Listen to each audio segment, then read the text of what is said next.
Welcome to True Echo, where real courage echoes louder than fiction. Today's story is about silence, survival, and the fighter pilot they tried to erase. For 8 years, she hid from the cockpit, until the government forced her back in, to hunt the man she once trained. If you drove past Danielle Mercer's house on Waco Street in Fort Collins, Colorado, you'd never guess who lived there. The tan siding peeled at the corners. No flowers, no porch chairs. No sign of life except for the car she drove, a dusty black Tacoma with military-grade tires that looked out of place in the neighborhood. Every morning was the same. 6:40 a.m., reusable coffee cup in hand, dark aviators over her sharp hazel eyes. She moved with precision. Predictable. Almost robotic.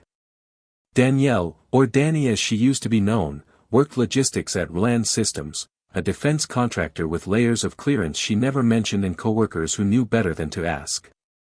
People said she was quiet, dependable.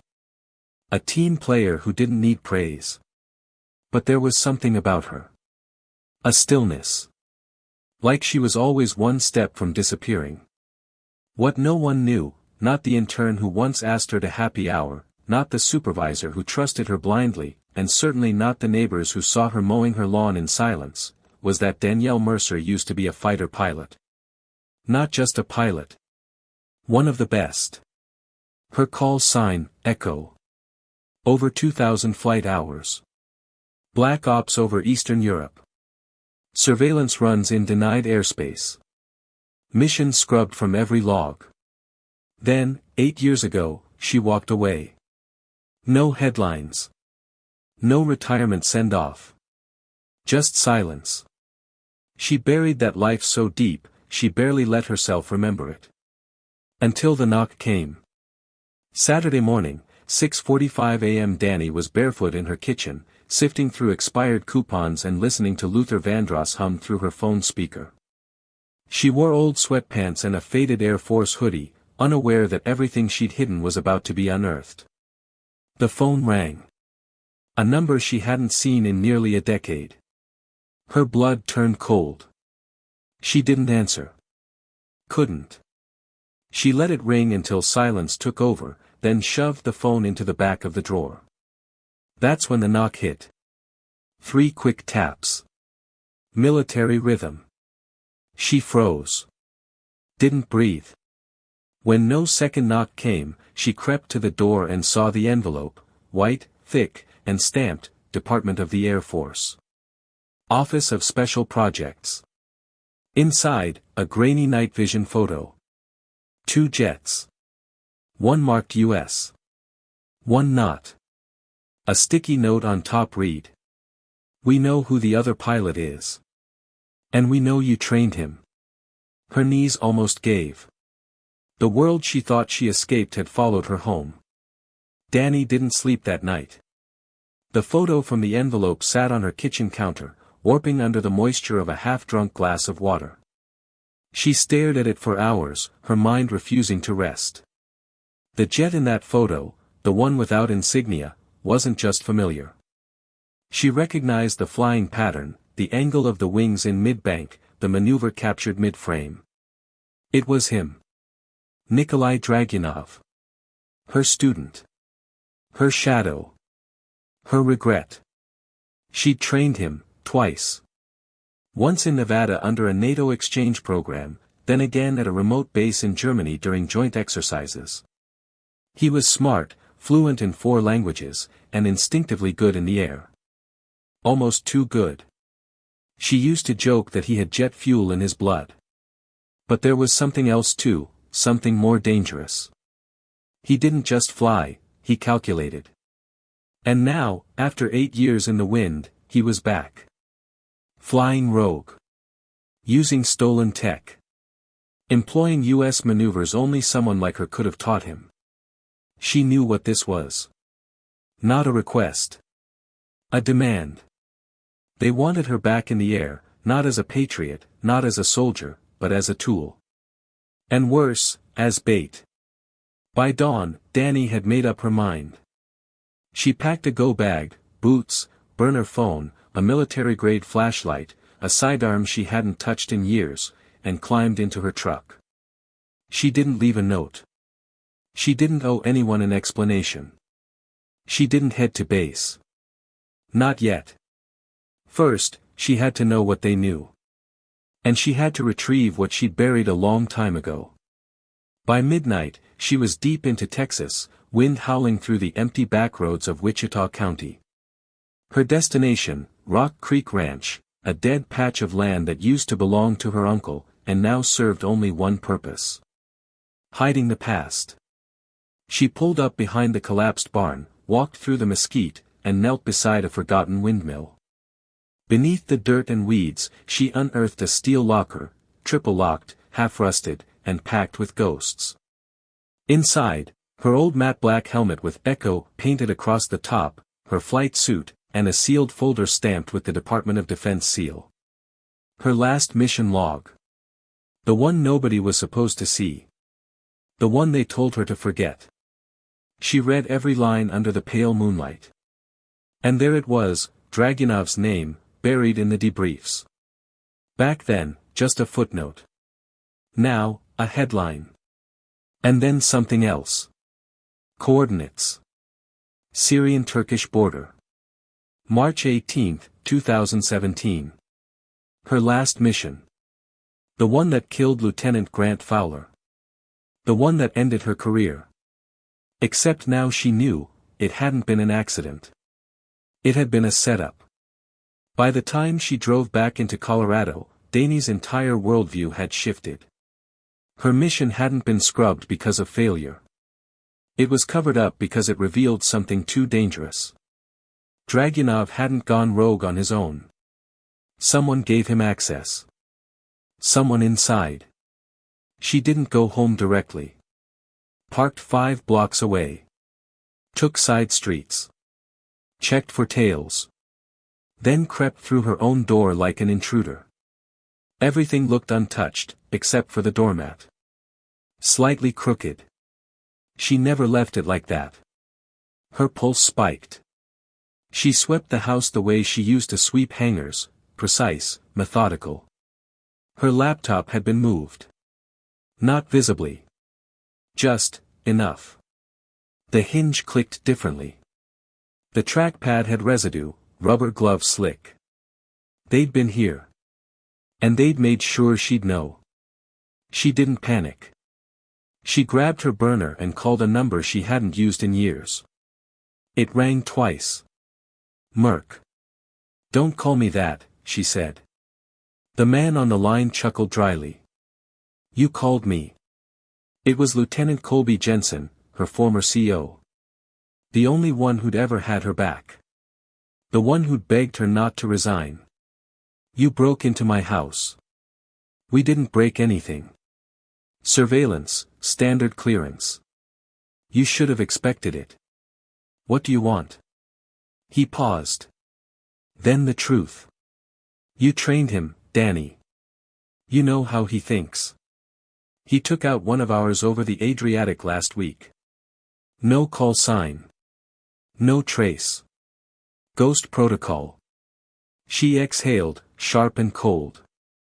So now you want me to chase him down? Lecture him midair? No, Jensen said. We want you in the cockpit.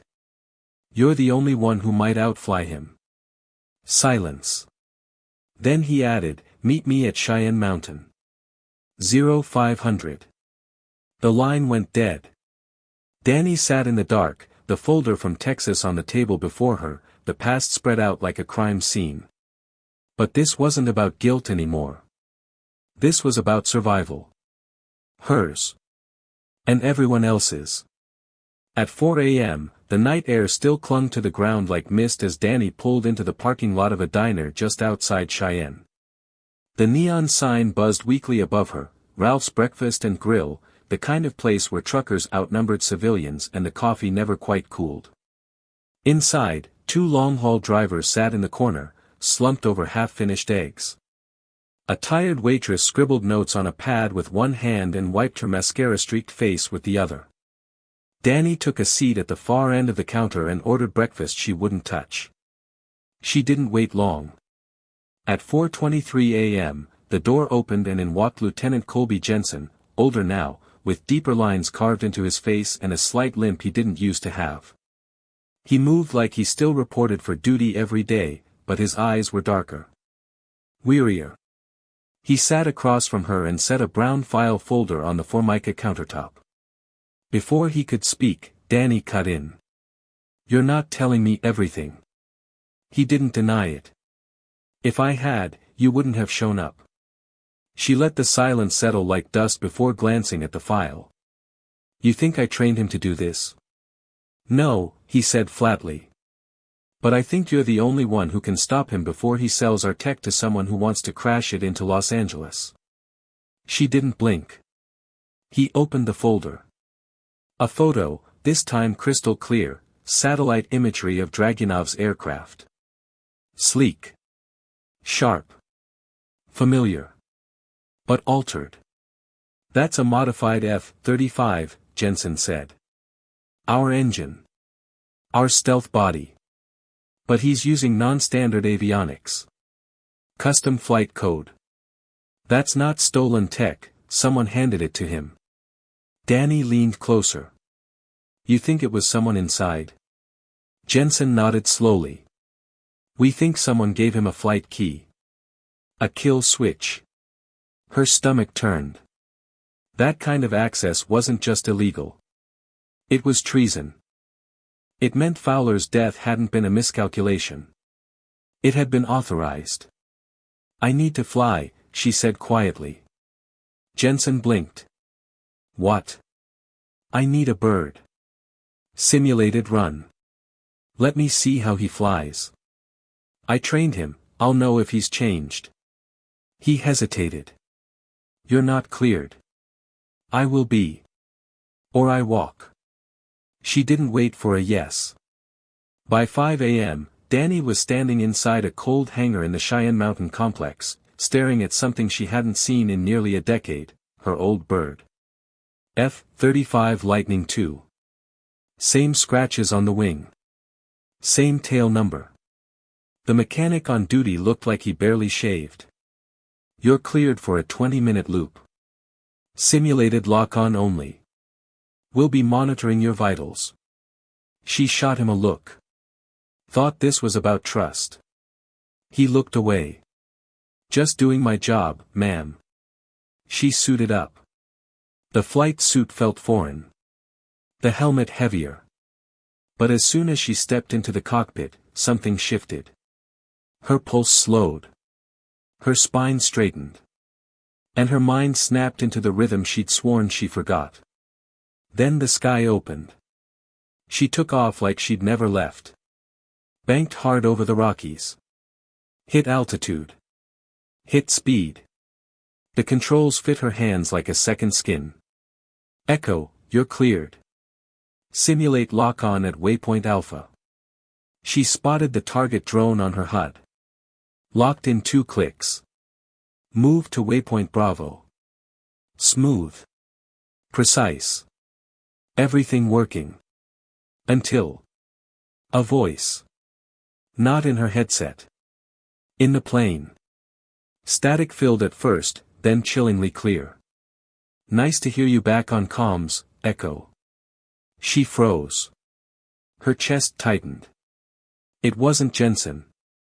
It was Dragunov. "How's the altitude up there?" he said, voice calm. "Still sings the way you remember?" She didn't answer. "Come on. We used to talk better than this." Her jaw clenched. "Why now?" "Because I knew they'd send you," he said. "They always bring their broken toys back out when the fire gets too close." "You killed Fowler." "No," he said evenly. "I left Fowler with his choices. Same as I left you." She gritted her teeth. "Where are you?" "Oh, Danny," he said. "That's not how this works anymore. You're flying in circles. I'm writing the map." Then, silence. Dead channel. No response from base. No confirmation. Just open sky. She was alone. 32,000 feet in the air. And suddenly she understood, this wasn't just a message. This was a game. And she had just made her first move. Back on the tarmac, Dani climbed out of the jet in silence. Her gloves shook as she pulled them off, but her face stayed blank. She walked toward Jensen, who stood waiting near the hangar doors. He was there, she said without preamble. Jensen's jaw tightened. We caught some signal bleed.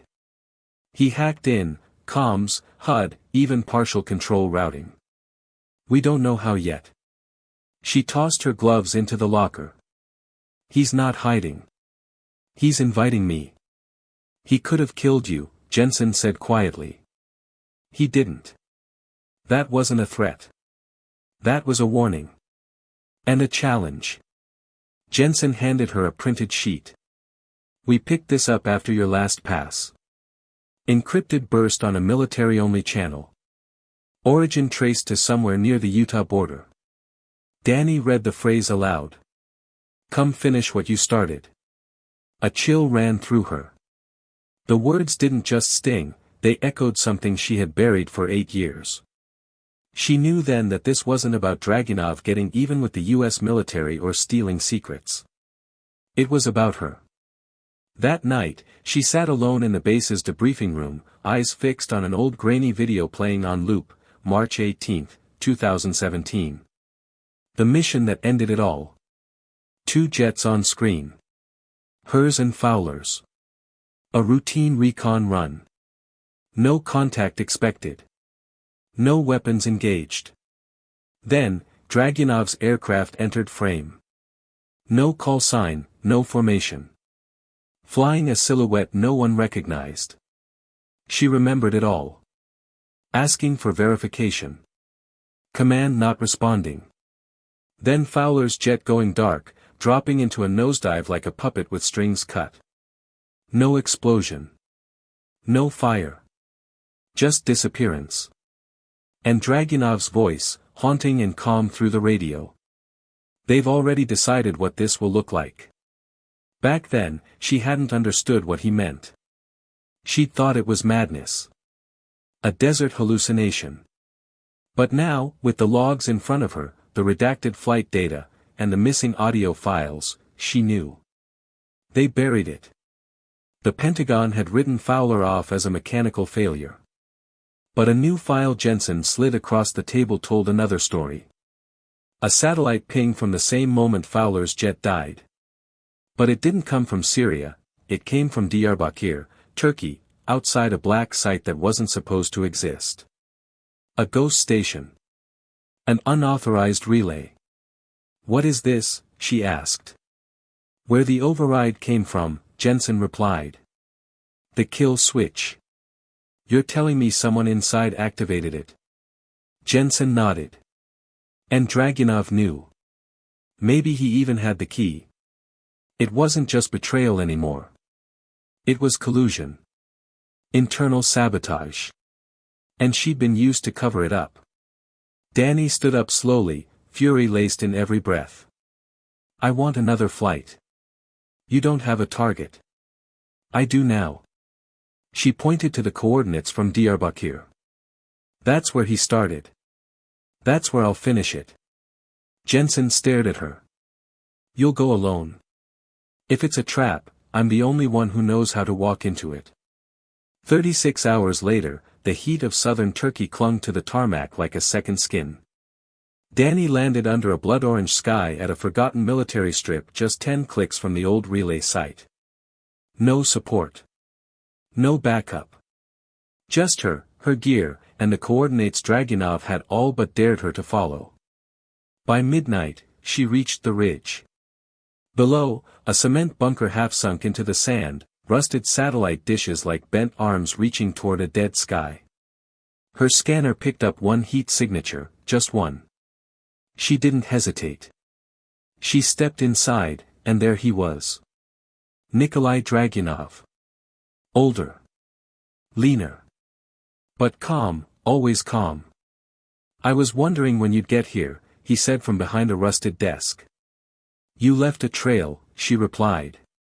He gestured at the peeling walls. You think they'll find this place? They buried it once. They'll do it again. She didn't move closer. What is this? Revenge? You think you're a hero now? I'm not a hero, he said. I'm what's left when heroes get thrown away. You killed Fowler. He shook his head. No.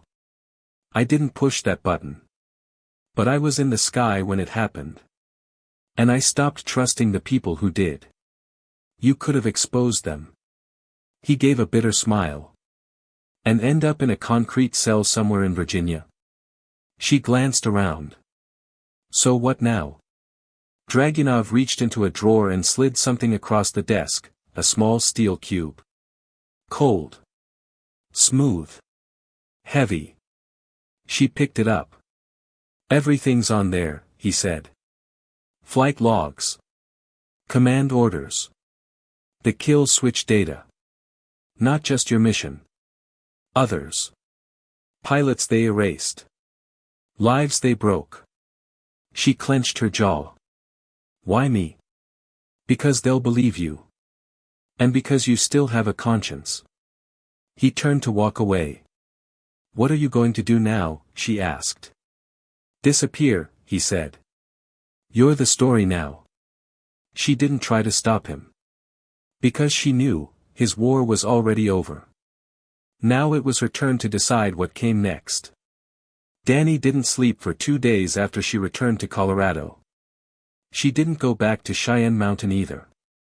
She didn't answer Jensen's calls. The steel cube Dragunov gave her, the drive, sat in her coat pocket like a ticking bomb. What it held wasn't just data. It was testimony. Proof. Fuel for a fire that could bring down men in uniforms and suits who'd built their careers on silence and casualties. But it could also bring something else, retribution. The Pentagon wouldn't care about the truth. They'd care about control. Optics. Consequences. And she, Danielle Mercer, Echo, the one who walked away, was now the wild card in their carefully rigged deck. She finally made her move 3 days later. She walked through the Cheyenne gates, no escort, no orders, and placed the drive on Jensen's desk without saying a word. He looked up, stunned. What is it? You already know, she said. He studied her, searching for a crack, a weakness, but there was none. Do you want me to open it? I want you to decide what matters more, your chain of command, or the truth. Then she turned and left. 3 weeks passed. Nothing. No email. No alert. No late-night black van. The silence itself felt staged. That was when the letter came, no return address, just 5 words typed on a white sheet. You were right to leave. She stared at it for a long time. Was it from Jensen? From someone deeper in the system? Or from Dragunov? It didn't matter. Because for the first time since that mission in 2017, she felt something unfamiliar, peace. But peace doesn't mean stillness. Dani didn't return to Roland Systems. She didn't pick up where she left off in logistics. Instead, she moved, south, into the Arizona desert, where the sky stretched wide and the sound of engines was rare and sacred. She joined a civilian flight program as an anonymous instructor under an assumed name. No military patches. No medals. Just her voice and her knowledge, passed down to a group of eager kids who'd never flown higher than a Ferris wheel. They didn't know her call sign. They didn't know what she carried. But they listened. Because when she spoke, she didn't teach from theory, she taught from muscle memory, from instinct, from survival. She told them to trust the sky, but never trust the silence. To fly for themselves. Not for medals. Not for power. But for the feeling. The first time one of her students lifted off solo and broke through the clouds, Dani stood alone at the edge of the airstrip and smiled. She didn't think of Dragunov. She didn't think of the Pentagon. She thought of Fowler. Of how he used to hum in the cockpit, even under pressure. Of how he'd once said, "If we crash, I want it to be with the sky smiling back at me." He never got that smile. But maybe, just maybe, Danny could give it to the next pilot. That night, she finally let go of the folder she'd carried for 8 years. Burned it in a tin barrel under the desert stars. Watched the pages curl, blacken, and float away like ghosts finally set free. The past didn't own her anymore. She hadn't come back for the military. She hadn't even come back for justice. She came back for herself. Because walking away isn't always weakness. Sometimes, it's survival. And coming back. That's strength. The desert had its own rhythm. Danielle, now Miss Mercer, to the kids who came every Saturday, found a strange kind of healing in the stillness. The training grounds were basic, a converted barn, a gravel runway, and a hangar that rattled in the wind. But the young flyers didn't care. They came wide-eyed and ready, and she gave them what no one had given her: room to breathe, room to ask, room to fail and get up again. She didn't speak of combat. She didn't speak of betrayal. But sometimes, during flight drills, she'd catch a glimpse of herself in one of their faces, the wide eyes, the clenched jaw, the hunger to break gravity. And it reminded her, the sky had never lied. People did. One afternoon, as she finished checking the engine of a second-hand Cessna, a man approached from the road, black SUV, tinted windows, parked just far enough to be respectful, but close enough to make a point. She didn't flinch. Just watched him cross the dirt with slow, practiced steps. It was Jensen. He wore civilian clothes now, khakis and a collared shirt, but he still moved like a man carrying secrets. "I was hoping you'd be here," he said. "You were hoping I'd still be visible," she corrected. He smiled faintly. "Fair." She led him to the edge of the hangar, out of earshot from the kids. "They're good," he said, nodding at the students. "You training the next Echo?" "No echoes," she said flatly. "Just pilots. No call signs. No ghosts." He handed her a small envelope. She didn't open it. "Not yet. We cleaned house," he said. "The people tied to Project Torchline, most of them are gone. Quiet resignations. A few were reassigned to positions that don't matter anymore." "And the rest?" she asked. Jensen hesitated. "Some truths stay sealed, Danny. But the drive you gave us, it forced movement. It forced the right people to pay attention." She studied him. "And Dragunov? No official record of him exists anymore. No ops. No sightings. It's like he was a phantom." "He wanted it that way," she said softly. "He didn't need revenge. He wanted a reckoning." He shifted his stance. "You're not on any lists anymore. Not flagged. Not watched. Until I am again. Until then," he said, "you're free." She finally opened the envelope. Inside was a folded document, Department of Defense letterhead. A single line highlighted in yellow. "Mercer, Danielle, status, honorably discharged. All records sealed. No further action." She folded it without emotion. "Took them long enough." He nodded. "I wanted you to know in person." She looked back at the students. One of them had just miscalculated a crosswind and was recovering with a grin, radioing excitedly to his partner. "I'm where I need to be," she said. Jensen turned to leave, then paused. "Do you ever miss it?" he asked. She didn't answer right away. The desert wind picked up, tossing sand across the tarmac. "I miss the sound," she finally said. "Of altitude. Of clean engine burn. I don't miss the lies." He nodded once. "If you ever want to fly again." "I am flying," she said. "Just not for anyone else's war." He left after that, and Danny stood there for a long moment, watching the SUV disappear into the heat shimmer. She wasn't a ghost anymore. And she wasn't chasing them either.